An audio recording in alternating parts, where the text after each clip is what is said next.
बिहार की सियासत में एक बार फिर भूचाल आ गया है और इस बार विवाद के केंद्र में है आरजेडी नेता तेजस्वी यादव की पत्नी। केंद्रीय मंत्री गिरिराज सिंह ने उनकी पत्नी के वोटर आईडी कार्ड पर गंभीर सवाल उठाए हैं और इसकी जांच की मांग की है। गिरिराज का आरोप है कि नाम बदलकर पहचान छिपाने की कोशिश की गई, जिससे यह पूरा मामला अब निजता, धर्म और पहचान जैसे संवेदनशील मुद्दों से जुड़ गया है।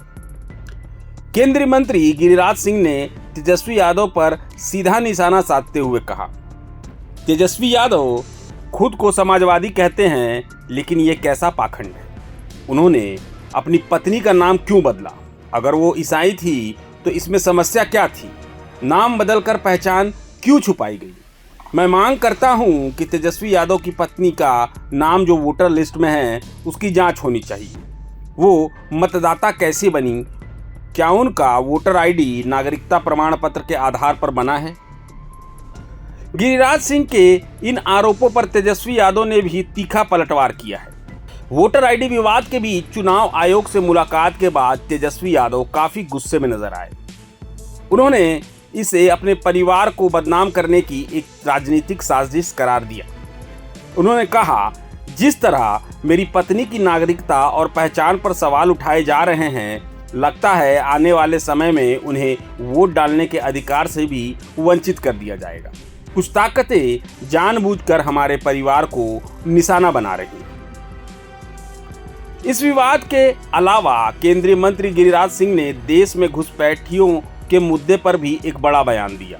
उन्होंने दावा किया कि भारतीय मुसलमान दुनिया में सबसे ज्यादा सुरक्षित हैं, लेकिन कुछ लोग घुसपैठियों को संरक्षण देकर देश के साथ गद्दारी कर रहे हैं और राष्ट्र की एकता को खतरे में डाल रहे हैं। तेजस्वी की पत्नी पर उठा यह विवाद अब सिर्फ बिहार तक सीमित नहीं रहा, बल्कि यह राष्ट्रीय राजनीति में भी एक बड़ी बहस का मुद्दा बन गया है। अब देखना यह होगा कि चुनाव आयोग इस मामले में क्या कदम उठाता है। तो सवाल उठा मुझे तो लगता है सर्वप्रथम तेजस्वी यादव जी अपने आप को कहते हैं कि मैं समाजवादी हूँ। ये ढोंग कैसा? अपनी पत्नी का नाम क्यों बदली? अगर थी क्रिश्चियन तो थी, क्या दिक्कत? क्या दिक्कत है? क्रिश्चियन होना कोई गुनाह है?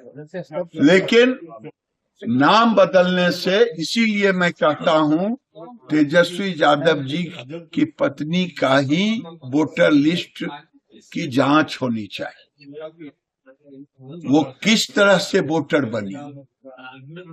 क्या वो नागरिकता प्रमाण पत्र के साथ, जो कह रहे हैं कि आधार को नहीं माना जा रहा है, आधार पर लिखा हुआ है, ये नागरिकता का प्रमाणित नहीं करता है, और ये कोई नागरिक होगा वही वोटर होगा।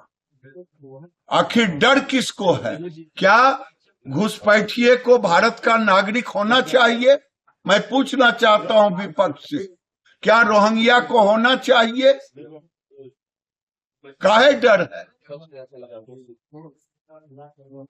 और जो 86 से पहले पैदा लिया है उसको तो इलेक्शन कमीशन माना है, लेकिन 11 सब जो दस्तावेज है, हाँ, वो कहा जा रहा है जो दलित है, तो वो उनके पास नहीं है। जो उनके पास है वो जिनके पास नहीं है उसके लिए लोकल अधिकारी को पूरा अधिकार दिया गया है।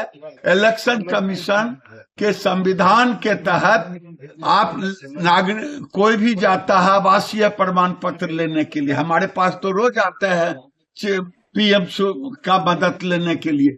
आवासीय प्रमाण पत्र हो गया, गरीबी का हो गया, आय प्रमाण पत्र हो गया, दुनिया भर का है। काने के मन भेल तो आंख में गड़ल खुट्टी। ये लोग चाहते हैं अवैध लोगों को मतदान करवाना। इसीलिए आज राहुल गांधी चिल्लावे या तेजस्वी चिल्लावे, ये काम तो बहुत पहले होना चाहिए था। चुनाव आयोग को इस बिहार में हर 10 साल पर करनी चाहिए। ओवैसी ने कहा है कि भारतीय नागरिक को बंधक बना के रखा गया है और यहाँ पाकिस्तान और रोहिंग्या की नजर से देखा जाता है। भारतीय मुसलमान दुनिया में सबसे ज्यादा सुरक्षित है, लेकिन जो घुसपैठिए हैं उनको जो लोग संरक्षित करने का काम कर रहे हैं वो देश के लिए गद्दारी कर रहे हैं। प्रभातखबर.com, विश्वास वही, रफ्तार नहीं।